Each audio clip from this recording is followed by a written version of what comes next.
spirit of humanity would be intercepted in international waters and not allowed to reach its destination.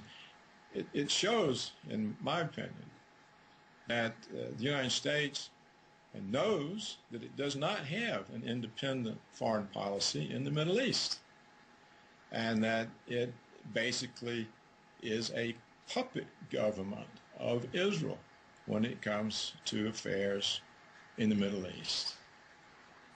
And what do you think will happen now to the ship and the people on it?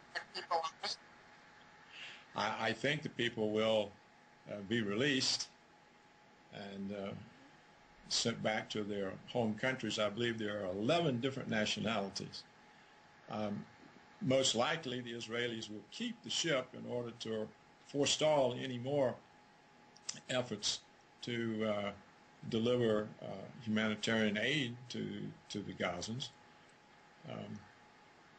But one never really knows, because Hamas has been declared to be a terrorist organization by the United States Department of State, and Hamas is the elected government in Palestine. And so if they wanted to, the Israelis and the Americans say that the people trying to deliver humanitarian supplies in the spirit of humanity were aiding and abetting terrorism. And so they could be subjected to indefinite detention and even torture. I doubt that will happen, because there's 11 different nationalities involved, including some people from Scandinavia, including a Nobel laureate, and a former U.S. Congresswoman, and that probably would bring a lot of extra heat on the Israelis that they don't want. So I expect them to be released, but I wouldn't be surprised if they were declared terrorists. And can you expand a little bit on your statement that the U.S. government is a puppet government when it comes to Israel? Yes. The United States is Israel's puppet when it comes to Middle East foreign policy. The United States does not have an independent foreign policy in the Middle East, and the United States protects Israel from the international community, from the United Nations. The U.S. protects Israel from the consequences of its illegal actions by exercising its veto. So it's quite clear that the United States, which talks about human rights, never delivers when it comes to the Middle East. How many resolutions have there been brought against Israel for their treatment of the Palestinians or for their invasions and attacks on Lebanon? There's a wide variety of illegal actions, and the UN, when it's tried to do something about it, has always been confronted with an American veto. So I think that no one really believes the United States has an independent foreign policy, certainly not in the Middle East. Also, when it comes to financial matters, you were mentioning how California is going bankrupt. Essentially the entire U.S. economy right now is in a crisis, and yet the government recently just gave about $2.7 billion to Israel. How do they justify that? Can it be justified? Well, it seems to me it cannot be justified when the same week the United States government tells the governor of California that no, he can't have one penny, not 1 cent. And yet they turn around and give Israel another essentially $3 billion. So it just, again, goes to show who really counts.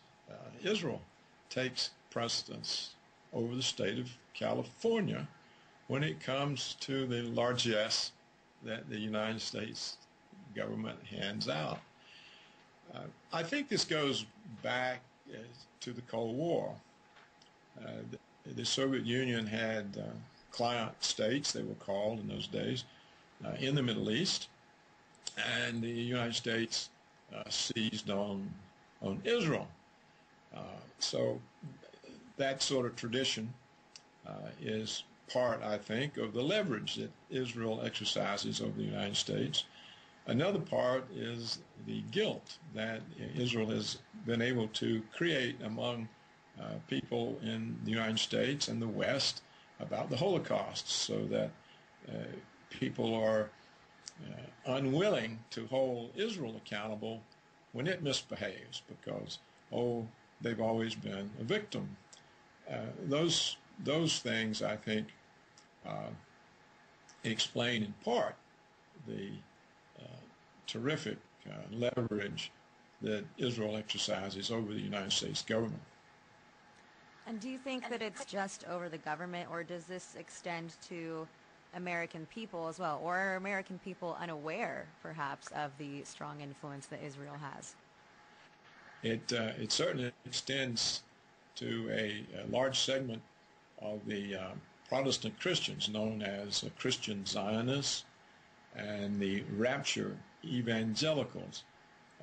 They hear in their sermons every Sunday about the need for Christians to always support Israel, and that supporting Israel is God's will for the United States. They've heard this for years and years and decades and decades. And so there are several millions of these people who are allied with Israel through the sermons that they hear on Sundays. I think the rest of the population are still in the Cold War mentality that Israel is our ally in the Middle East and helped us stand up to the Soviets, and so now are helping us to stand up to terrorists. So for most people, most Americans, they simply are not informed. They can't get information from the media, and so it's easy for Israel to continue in its role. And last question, the situation with this spirit of humanity. Oh, sorry, that was my phone. The situation with this spirit of humanity ship, should this be considered as something special, this incident, or is it just another example of how these policies work? Well, I think it's another example that Israel really is unconcerned with world opinion because it knows the United States will protect it. And it is solidly allied with American hegemony, and it's not bothered by criticism it gets from human rights organizations, from the International Red Cross, or from former President Carter of the United States, or from any of its critics. It dismisses its critics as anti-Semites, as people who hate Jews. And so it makes it very difficult for anyone to say anything at all about Israel or criticize its actions. And even within Israel, the peace groups, the more thoughtful people, they also get accused of being anti-Semite, so that we now even have Israelis, or Jewish Israelis, who are accused of being anti-Semite because they criticize Israel. And this has proved in the past to be a very effective way of muzzling critics and shielding Israel's illegal and inhumane actions. Thank you so much, Mr. Roberts. Appreciate it.